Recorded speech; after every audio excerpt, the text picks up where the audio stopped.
For some reason, the word no has gotten a very bad reputation, right? Mm-hmm. People think when they say no, they're being rude.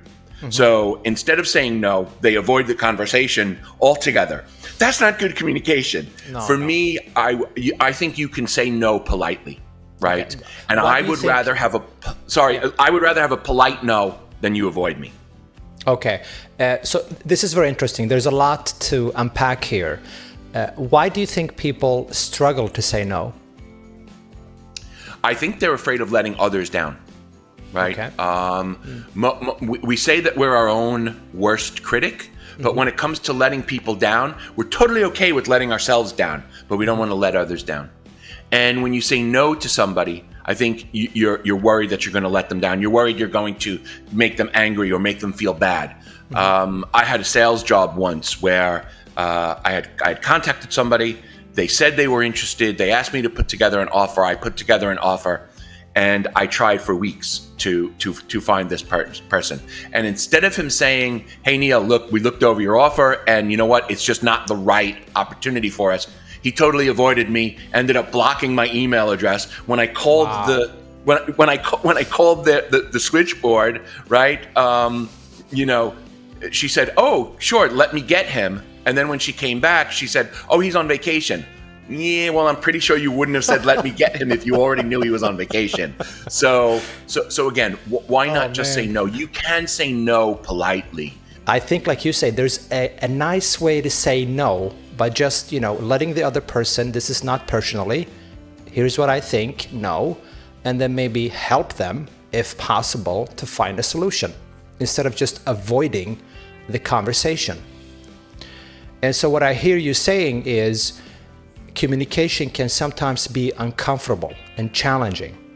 Your summary about communication being uncomfortable, I would add the word sometimes. What I do think is that if you have open and honest communication as a regular part of how you communicate, might there be times where you're going to have an uncomfortable conversation with people? For sure.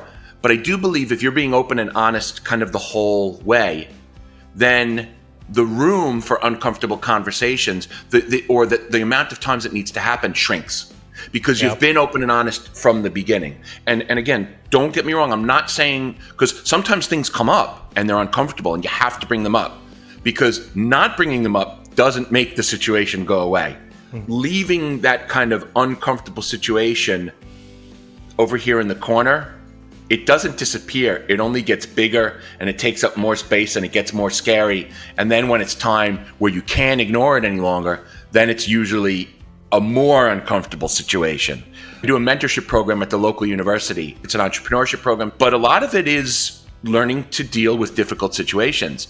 And I have to say that in the 10 years I've been doing it, if maybe a dozen times I've had to coach people through having difficult conversations, honestly, probably 11 out of those 12 times, they said, yeah, it wasn't nearly as hard as I thought it would be. It went so much better than I thought.